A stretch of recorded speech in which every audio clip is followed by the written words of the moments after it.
The opinions expressed are those of the participants and do not necessarily reflect the official positions of the sponsors, advertisers, or presenters. Advertising does not imply endorsement by the sponsors and presenters.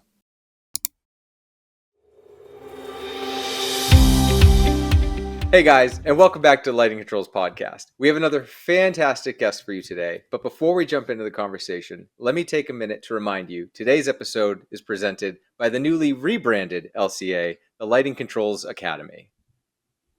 And it's financially supported by the National Association of Innovative Lighting Distributors. Check out our website, lightingcontrolspodcast.com. Got all of our episodes and a whole lot of information about the Nailed LSC if you want to learn more about that certification. But also, huge shout out to our sponsor for this episode. We cannot do these episodes without your support, Max Light and their C-Max lighting controls platform. If you're unfamiliar with their products, you should absolutely go to their website, maxlite.com/CMAX. It's very interesting, and we've had Umesh, who is part of the product development team, who basically has created this patented technology, this USB-C technology that allows you to plug and play your lighting controls into your controls-enabled fixtures. And as a result, you don't have to specify your lighting controls right away. You can just kind of give some general guidance, or even just say, I know I want lighting controls at some point, and we'll wait until we get the fixtures in to decide what we want. But you can go from the most basic to the most complex lighting control systems that way, and it's really handy. So definitely check them out, maxlite.com/CMAX. But until then, let's get into the conversation. So today we have Scott. Scott, do you mind just giving us a quick breakdown on who you are and what you do? Yes, Scott Rosenfeld. I'm a lighting designer at the Smithsonian. I actually take care of two museums, the American Art Museum and the Renwick Gallery. And the Renwick Gallery is a gallery of craft. We're actually doing big installations. Right now we've got a State Fairs exhibit up featuring a 750-pound butter cow and giant installations. Our other museum is across town in Chinatown, and it's a more encyclopedic museum of American art from the the early 18th century, late 17th century, or 18th century, right up until the present. Well, awesome. Well, thank you for joining. Please continue. I got more, man. I've done things. Mostly I've done things with IAS, and I'm always wanting to plug IAS. I've been the chair of the museum committee for years. Developing recommended practices. The first recommended practice I got right here. So these are recommended practices for museums. I took over the committee in the early 2000s. And just for our listeners who aren't watching the video and seeing you holding that, which RP is that? So this is RP 30 for museum lighting. And each RP, the idea is that we don't want to repeat the whole thing. So there are lighting control specifics RP. This one is specific to museum lighting. So to give you information that's specific to museum lighting, and the control section will really only be about that museum subset. So that's kind of how the IAS literature works. And one of the cool things I actually just learned about IAS is that if you're looking for encyclopedic information about lighting, it's going to come from these professional societies. There's only in lighting controls and other controls, there's some other good books out there. But if you're looking for a lot of the information is really coming from these professional societies, and it's embedded within their website. So it's a little bit hard to find sometimes.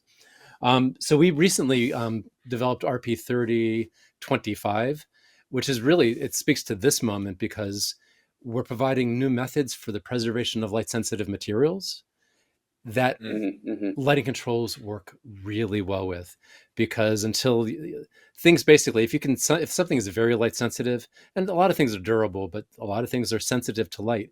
And if you can literally see them, there's enough light to damage them. So the best way to stop damage, turn the lights off. And we develop all the recommended practices and standards for that. Another book, which is actually not from the professional society, is The Museum Environment. And this is a classic text which was written in the 1970s, has not been updated since 1986. And this is the book that a lot of the museums go to. So first we started with the ANSI IES standard, and then I was a co-author on this volume, The Museum Environment, and that's going to be revised and published in December of this year. Awesome. Wow. Congrats. So Yeah. I mean, that's awesome. And that, I mean, this is primarily why we wanted you on the show, because of the fact that you're basically knee deep in the museum world and you really speak to the museum lighting world.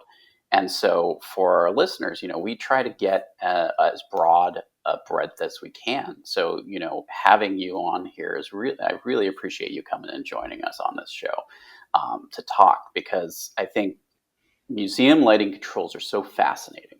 There's so much nuance to how you do museum lighting controls, and yet people don't even realize like how specific you can get with how you do your museum. So I'm curious if you don't mind just kind of letting us crack open your head and learn a little bit about museum lighting controls. Sure, I've got a few stories about that. I've done Please. lighting. My background is in theater. I've been doing museums for over 30 years. And once it came to LEDs, I got really lucky. I was chairing an IES committee. So I had really good access to really smart people at NIST, at Pacific Northwest National Labs. And I started doing gateway projects. Um, we started using my museum as a test bed for LEDs. And very quickly, we realized that LEDs they're digital. They're inherently digital technology. But back in 2011, 12, 13, 14, even 15, screwing in a light bulb within it, that was an LED, was really the best way. I wasn't seeing robust ways to control things digitally. So I was just happy to use a relay, slam things on and off, or perhaps use light bulbs that had integral radios in them. Um, Within those gateway projects, they were really successful, and they were successful because we found problems. We found problems, and specifically my expertise is design, making things look pretty, damage, so understanding photochemical damage, and through LEDs really getting into spectrum, how we can see better, how we can manipulate all of the properties of light to do all of the things, um, to make things look better, to increase appearance, access. One of the heads of Pacific Northwest National Labs, which is the Department of Energy lab, which is the brain trust for solid state lighting, he came to me about 4 or 5 years after we started working together, and he said, "Hey, listen, I got to tell you, we didn't think getting into museums was a good idea. You guys are a tiny little market. Like, really, why would we spend our time and energy on museums?" And he said, but after working with you for a few years, we are realizing that, first of all, you're a bellwether for the rest of the industry. If something works in a museum, it's likely to work for other applications. And because Mhm. you've got people in-house on staff looking at the lighting rig every day, you're going to kick the crap out of the products. And if there's problems, we will find them. So while museums are a niche, small industry, we are very demanding. We want all of the things. We want luminaire level control. We want intensive occupancy or motion sensing. Um, we want reporting. We not only want luminaire level control, we want to know the intensity of each one of those luminaires and to be able to spit out reports. Again, within damage, what we measure damage in is lux hours. We're not going to get that out of a control system, but at least I can get how long has that fixture been in a particular state, and that's something we can do with lighting controls.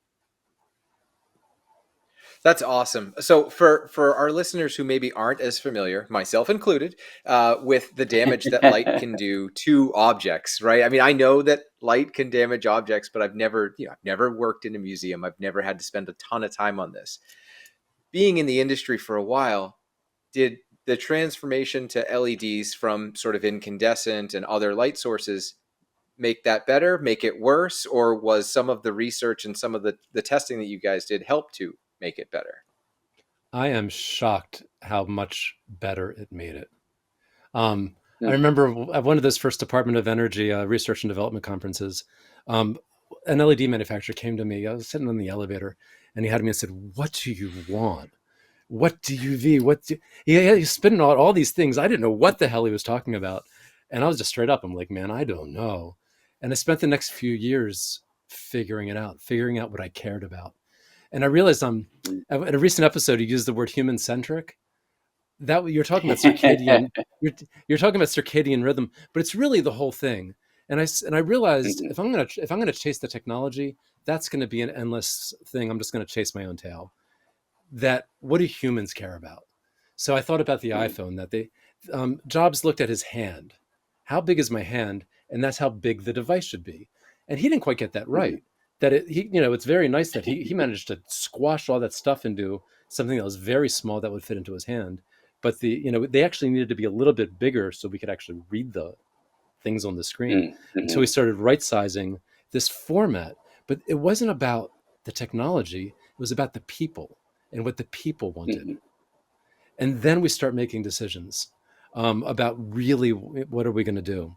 So, with your question was about damage specifically, and Hmm. that things get Yep. damaged. So, I first wanted to answer all the questions. How can we see better? How can we see better at different illuminances?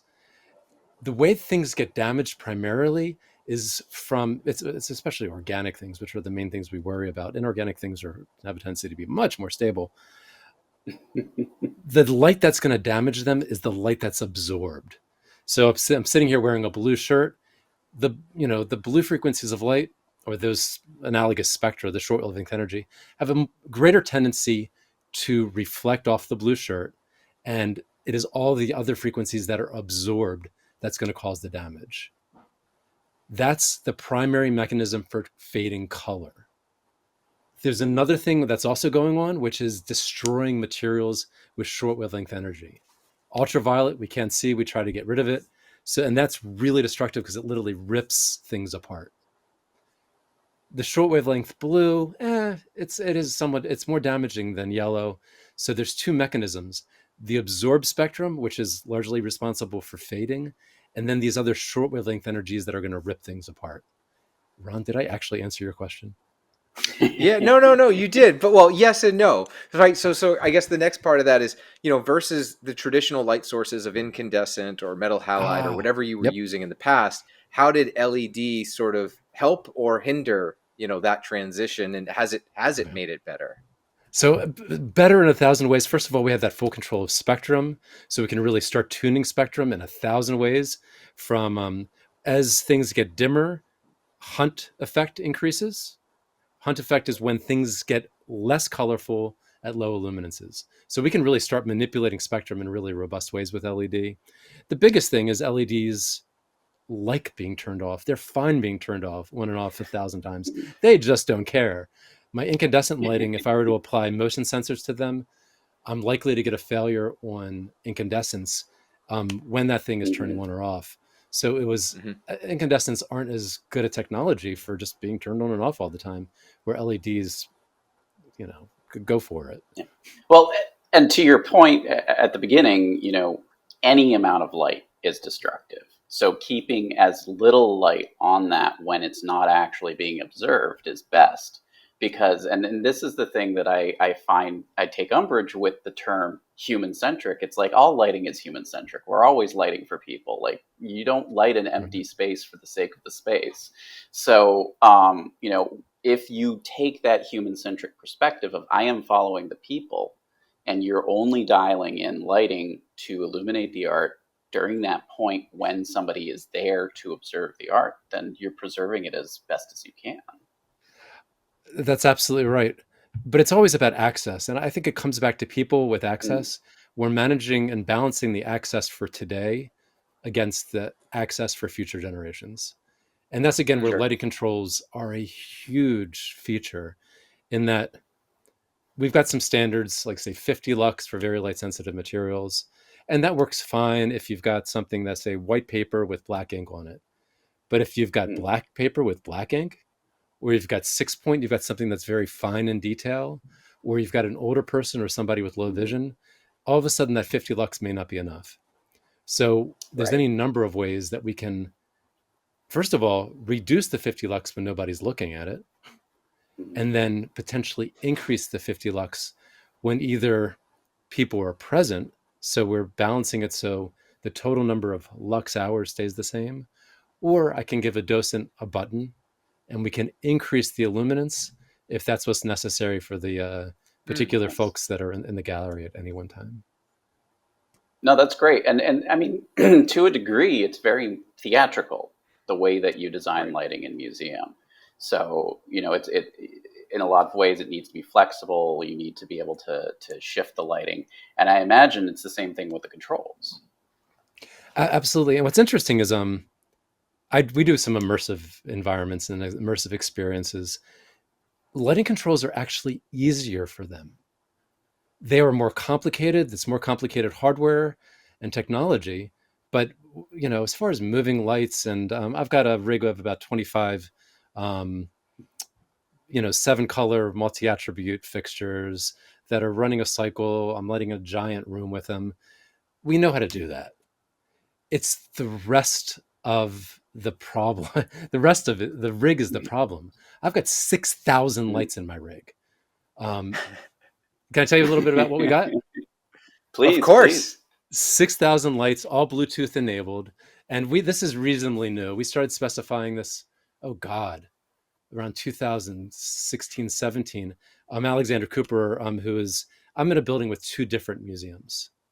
Portrait Gallery is about a third of the building, and Smithsonian American Art Museum is about 2/3. It's a little roughly that's the breakdown.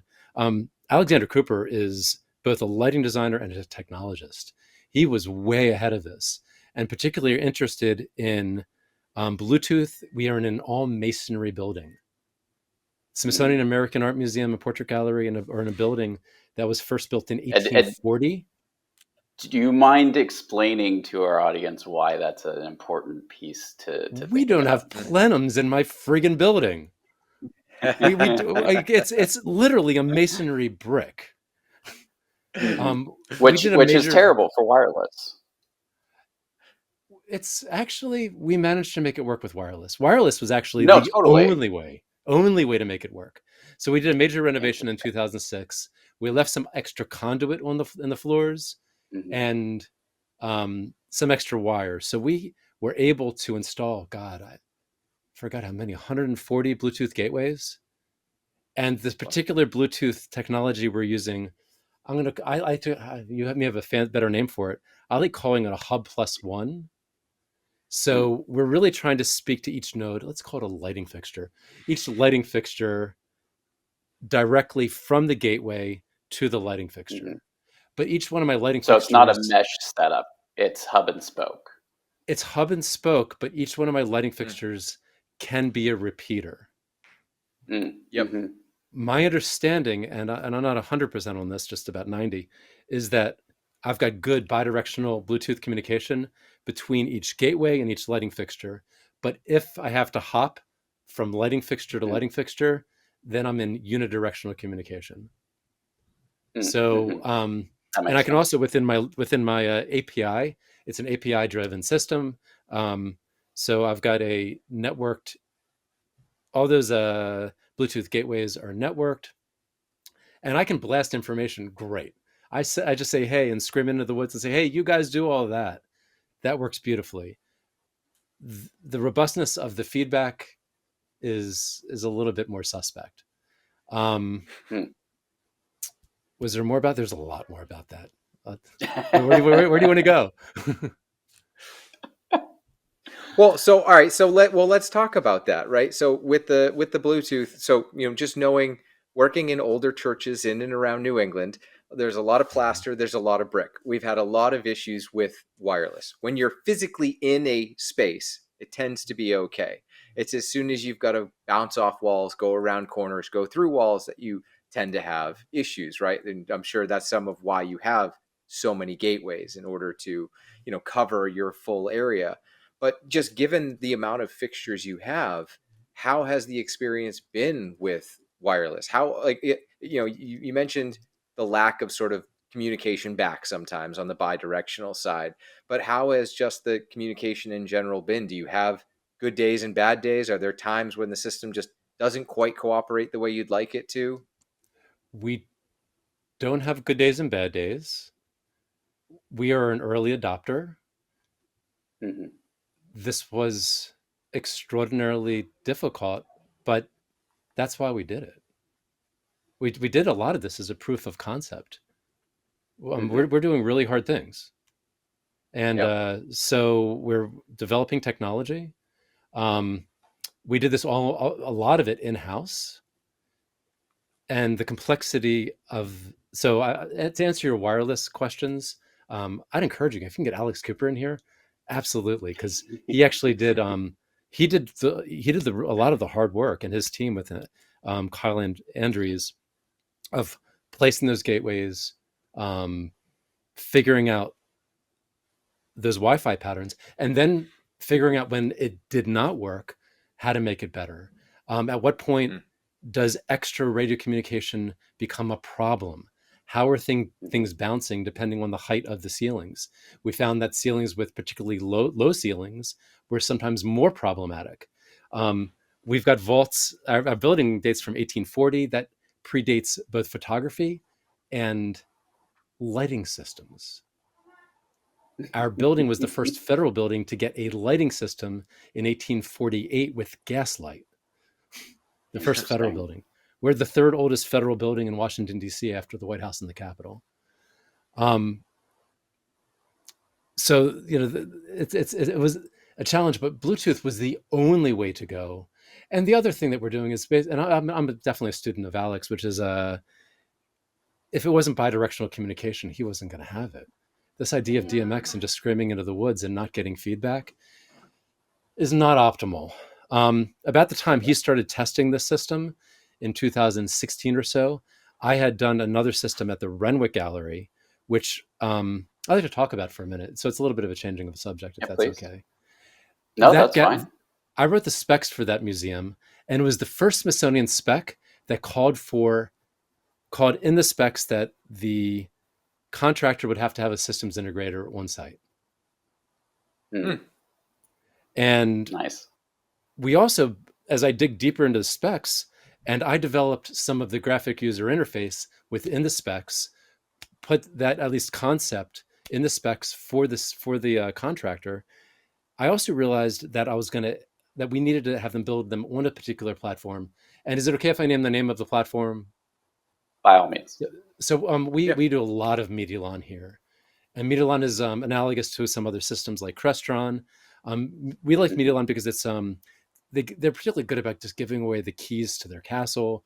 That it's a Mm-hmm. platform that allows us to to control almost anything.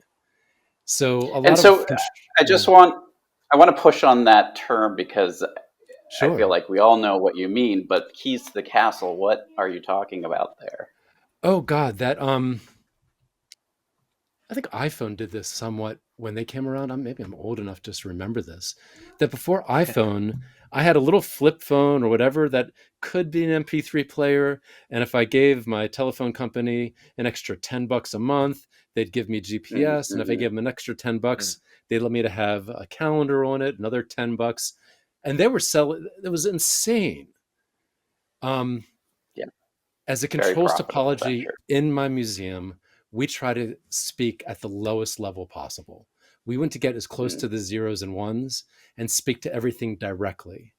My experience of this industry, and you guys, for me to say this to you, you know this so much better than me, and everybody probably listening, is that the industry has a tendency that each manufacturer's stuff has a tendency to be siloed in its own box. And then you may bring in a Yep. system like AMX or Crestron or whatever to have to integrate all of these different boxes to have them all speak to each other. We really avoid doing that. And if we can have, Mm. and there may be some advantages to have, distributed communication so you don't have a single point of failure. We're actually using a cluster server now.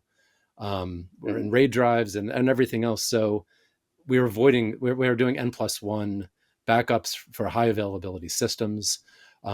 If you can explain to me what the hell I'm talking about, that would be great. Do you need to unpack that at all?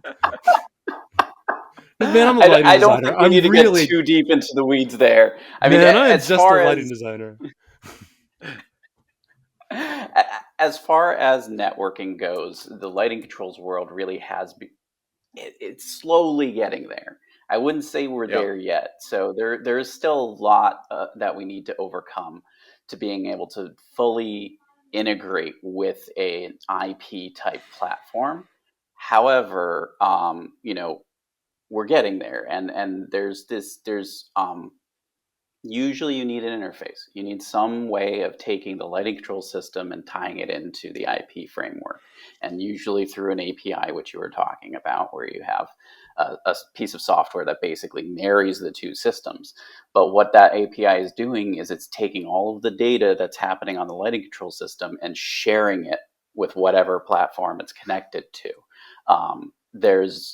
So two-way communication tends to be more challenging than unidirectional, which is what you were talking about, where um, we can send data to the system, Yep. but can we take triggers from another system? Maybe. So it becomes quite challenging. And I don't know, Ron, if you want to add to that.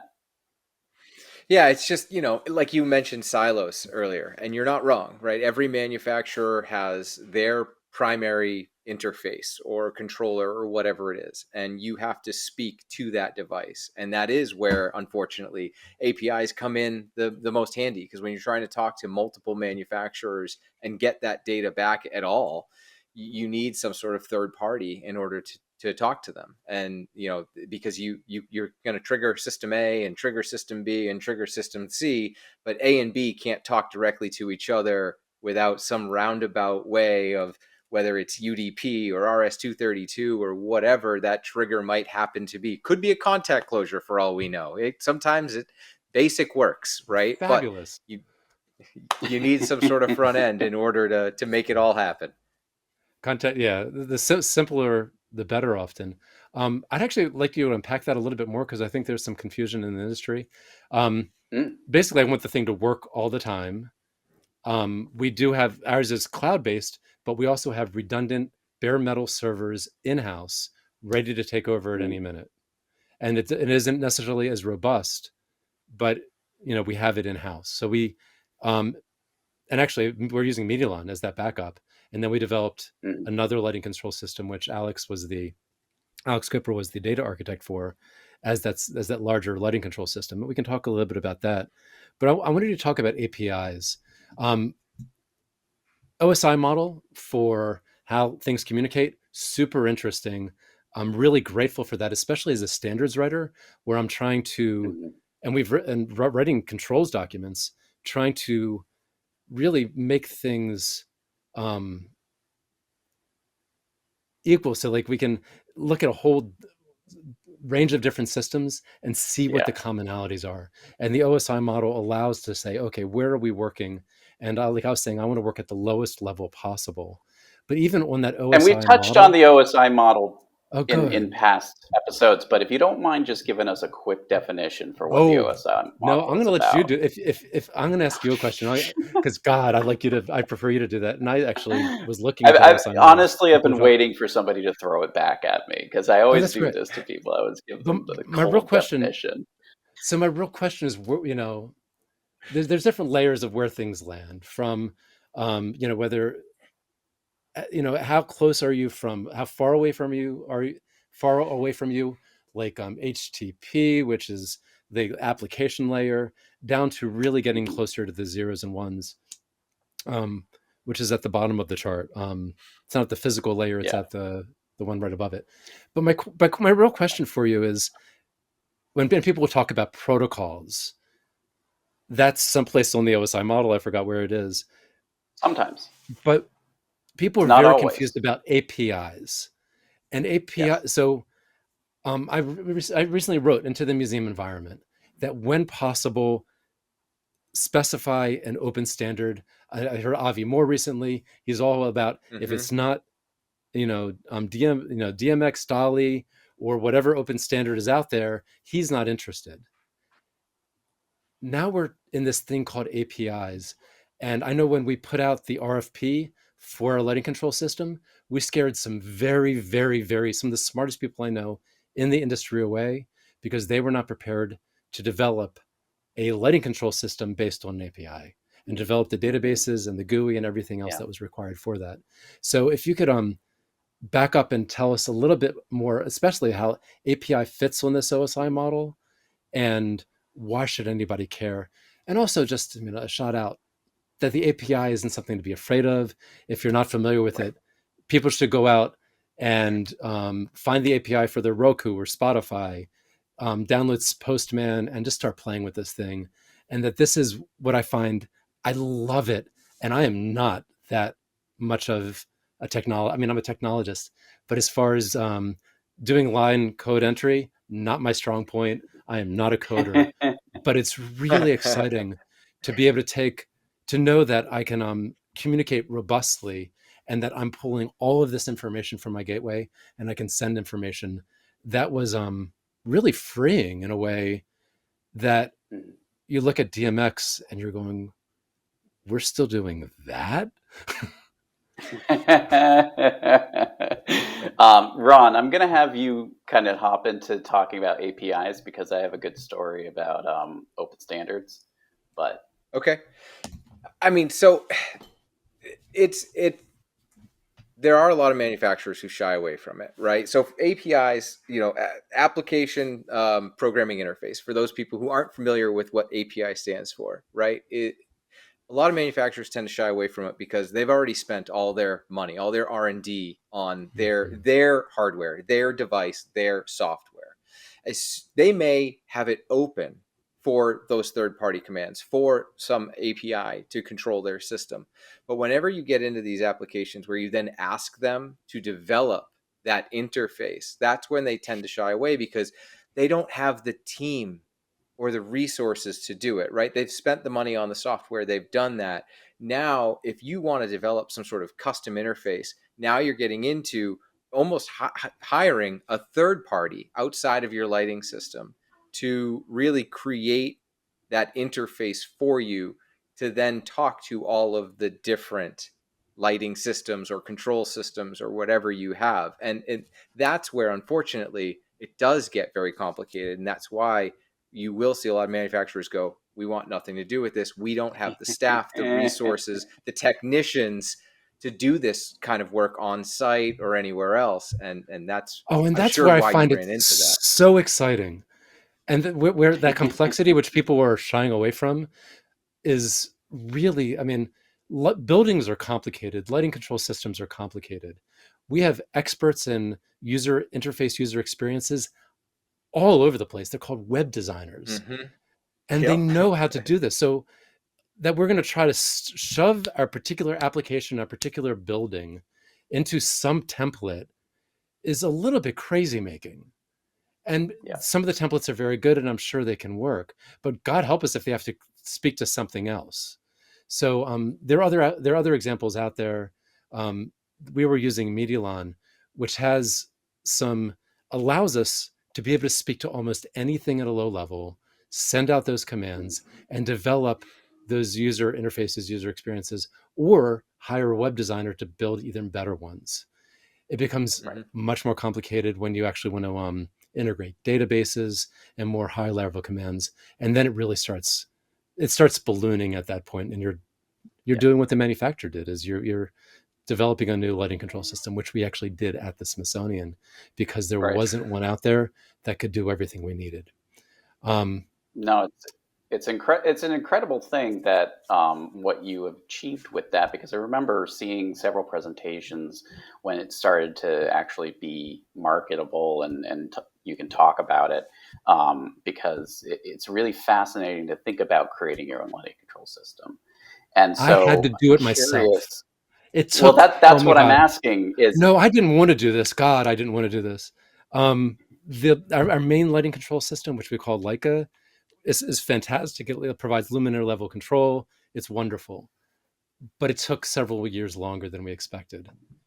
And I was deep into construction, and I needed to use the manufacturer's tools for many years, which were not particularly robust. They allowed me to get the job done, and there's luminaire level control, but it's hard. Yeah. Well, and I imagine in the interim, I had to spend. Fixtures, are these fixtures speaking native Medialon? Medialon is just a platform. They're speaking native API. We're just API. Medialon can speak DMX, any number of TCP/IP. Oh, sure. So we can just send packets out, including API. And so you're sending DMX packets via an API. Well, we were not sending DMX packets. We're actually an API is basically a document with a Hmm. set of instructions on it. And I literally, and I had to do this because my control system was late. I just say, I'm grouping my fixtures, say group one. And I ask them to go to scene one. That information Hmm. resides natively on my fixtures. And now I just have to, through the gateway, send a command to all of the fixtures. Hey, fixtures, group one, go to scene one. That's a simple API string. Hmm. And then I used, in my case, Medialon, or it could be any number of different things. Sure. And it just sends a simple little string of commands saying, group one, go to scene one. There you go. Press the button.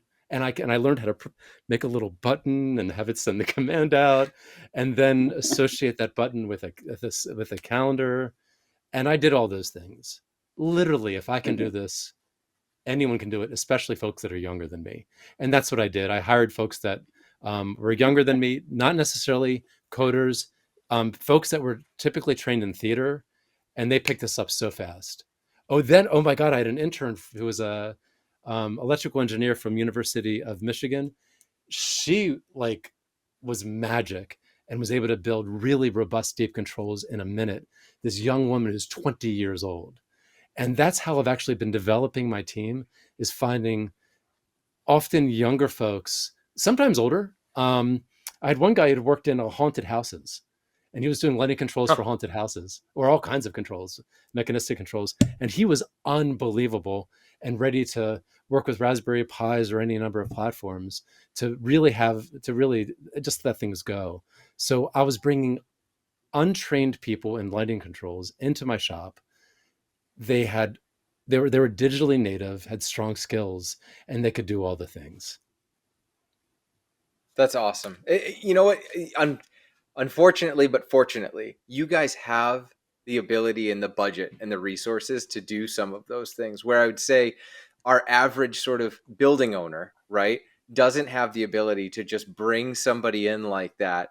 And because the poor facilities guy who's going to sit there with the intern and talk about the lighting system has all of 10 minutes to actually spend with them because they've got a problem in an office with an HVAC duct or something they've got to go deal with. So whereas you have a dedicated team to this, there's a lot of, unfortunately, right? This is where unfortunately a lot of people don't have sort of a dedicated team to be able to do these sorts of things. And you have the ability to sort of create this learning environment and playground that most people don't have. And that's just, it's fascinating to me because I'm sitting here going, why did I never go work for the Smithsonian? Well, and honestly, there's museums all over the country that are doing some of this work. Um, Certainly, the theater folks. I mean, the theater folks know their controls, and I came out of the theater, so it's not. It's also that we had people with controls experience in house, ready to Yeah. dive into the complexity to do the things that we wanted to get done. We Yeah, left well, the and OSI and I think model back there, and no, I we think we're did. just We gonna definitely left the OSI model. So I'll give we like a may just very leave that one very fallow. quick. Well, for people who are curious about OSI model, I highly recommend people check out literature on it because it is a complex topic. But basically, it's talking about how you layer data and basically take a box, put it inside of another box, put it inside of another box, and that's how you ship it. And then you unpack those boxes back down to get the data that you actually want. So that's kind of the most simplified way that I could communicate it. Okay, Um, so on that model, if you could tell me where, let's say, this is fascinating. So let me ask some questions. So yeah. TCP/IP Hmm. is pretty close to the zeros and ones. U, UDP, It's definitely TCP/IP, closer. Yeah. It's where closer, and it's much HTML more is at raw is data. and HTML is actually closer to the top of the stack. It's actually Sure. at the application layer, which is really the farthest away from the zeros and ones in this case. Yeah. The API, where is that on the model? Generally, that's closer to the physical layer, right, Ron? Because it's Don't ask me. usually I don't know. Oh man, oh this is Completely fantastic. honest. I am so sorry for putting you on the spot, but No, you're No, this fine. is great. This is great. No, so I mean, the whole point of an API is that it needs to be accessible, and so you need it Yep. closer to the physical layer because once you start getting deeper and deeper and higher up on the stack, you're no longer open in the way that you normally would be. So APIs will sometimes be on the UDP layer, and that way you'll use UDP to connect to an API, or you'll build and your API with UDP commands. And one of the things, interoperability is a problem in this industry. There are not standardized APIs. They're not standardized command sets. They're not standardized gateways. Yep. It is very frustrating. That means that if I have multiple manufacturers' lights, I either need multiple gateways. I know George Ellis. George Ellis is Yep. Yep. he's talked to me Yep. about Good developing follow. Good friend. yeah, and that he's actually trying to get gateways with multiple hats on it, multiple stacks. So a single gateway can actually be more interoperable, speak to different Mm. manufacturers' API. We have an issue where I do expect openness. So I prefer, like Avi Moore says, DMX, Dolly, something that's truly an open, again on the OSI model, an open protocol.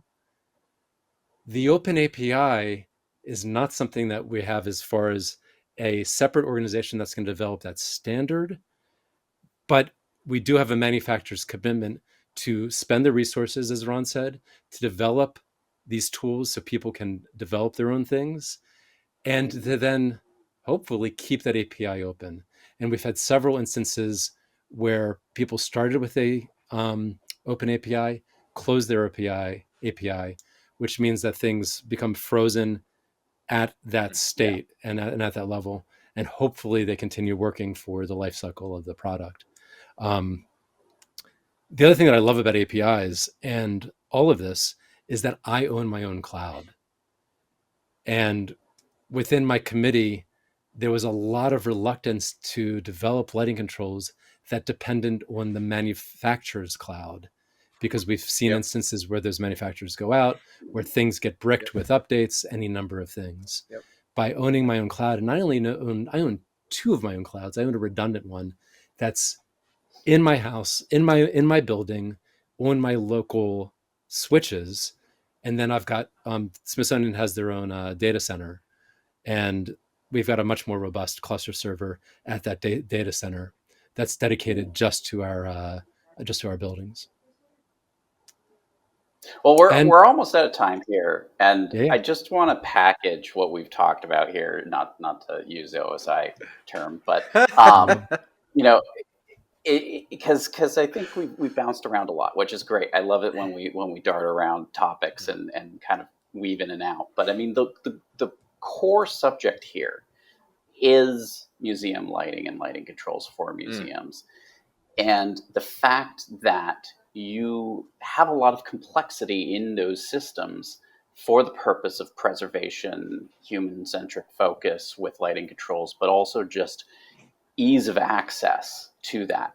And what's going to be the most accessible for programming is actually going to be an open standard like Dolly or DMX. Mm-hmm. But what you have achieved is you've created basically your own protocol for the purpose of communicating exactly the data you need to communicate to and from the fixtures and the control devices, which is incredible because we're so accustomed to being told this is all you can have with lighting controls, and you're kind of stuck. In North America especially, we have this sort of limited approach where it's this is the brand I'm going with, so these are the things that I can have. Whereas Mm-hmm. if you really kind of take that out of the equation and you just go, what do I need for my lighting controls? There's actually a lot available to people that they don't realize is available to them because again they're hyper focused on this proprietary environment, which isn't inherently a bad thing. It just means that, well, okay, we're always going to be cookie cutter. If that's the case, we're never Mm. going to have this custom solution that really meets the exact needs of the owner or the occupants of the space, which is a real disservice to certain groups such as museum owners. And so really the only way to thread that needle right now in North America is to create your own platform. That hopefully is going to change over the years because we're seeing a much heavier push from open standard groups like Dolly or KNX to try to get into North America. And so hopefully we will see more open standard adoption throughout the country. But right now, anyways, we really are in this sort of, okay, you either pick everything is built for you or the you have to build everything for yourself approach, which is a really challenging place to be in, because if you don't have the same budget as the Smithsonian, yeah, of course you're going to be locked into, okay, well, this is what we can afford. At the same time, I wonder what that cost difference looks like. How much did it actually cost for you to build your lighting control system versus buying brand name equipment and using that in your project? And I suspect that it's actually not a significant delta to say so in the end, but you do need somebody who understands what they're doing. And, if you don't understand what you're doing, then you need to find somebody who does understand what they're doing, which takes time. And in a lot of cases with lighting designers, especially, that eats into their very small margins for their fee. And as a result, that's why we are where we are right now. But again, it would be great to see more of this happening in the future, because lighting controls have this phenomenal capability to really dial into the needs of the spaces. And we have hyper focused on important stuff, energy code, compliance, and stuff like that, but it's not everything. Energy is just a part of the equation. That sounds absolutely right, and it is an iPhone level disruption that I'm looking for. That we didn't develop our own platform. We chose a technology that was open and robust in ways that most lighting control systems are not. And they're out there. I mean, that's fair. You're right. The term platform is the wrong term for sure to use for that. But you're right. You operated a platform, but you still customized within the parameters of that platform. And that this platform can speak anything. It can speak DMX, RS-232, UDP, including my particular. I mean, it's actually just speaking TCP/IP, because our packets are just going out over the internet. So that there's some other specific Bluetooth things that our system's doing, but that's for a different day. I love it. Scott, absolutely fantastic conversation. The concept between what people don't realize goes into a museum and into museum lighting. And I hope the next time people walk into any museum, they take account and just sort of look around for a minute and realize how much goes into the preservation of the art and everything else for not us, but for future generations. And the fact that you're so conscious and aware of that through lighting and lighting controls is just, it's amazing. And people don't realize or think about that minutia. And it's amazing to kind of unpack that here with you, even just in the smallest amount, to talk about and have people go, huh, that's super fascinating. So and I didn't get to my favorite part, which is I get to work like a lighting designer finally. Instead of sitting on a ladder with literally window screen, shoving it in front of the light, the par lamps, I can be.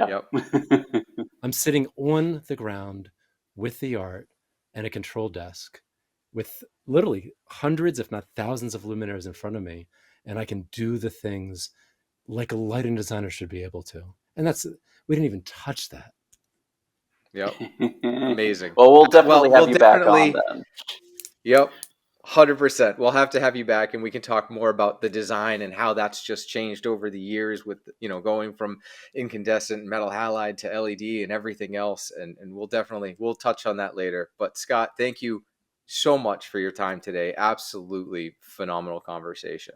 I'm grateful for what you guys are doing. This is if it's going to get better, it's because of folks like that are providing content education and really, getting this word out there that we can do better as an industry, that we can come together and we don't have to settle for what we have. Awesome. Yeah, no, thank you. Really appreciate the kind words. And we will keep doing what we can do to help get education and stuff out there. So I will close this out and remind everyone today's episode is presented to you by the newly branded LCA, the Lighting Controls Academy.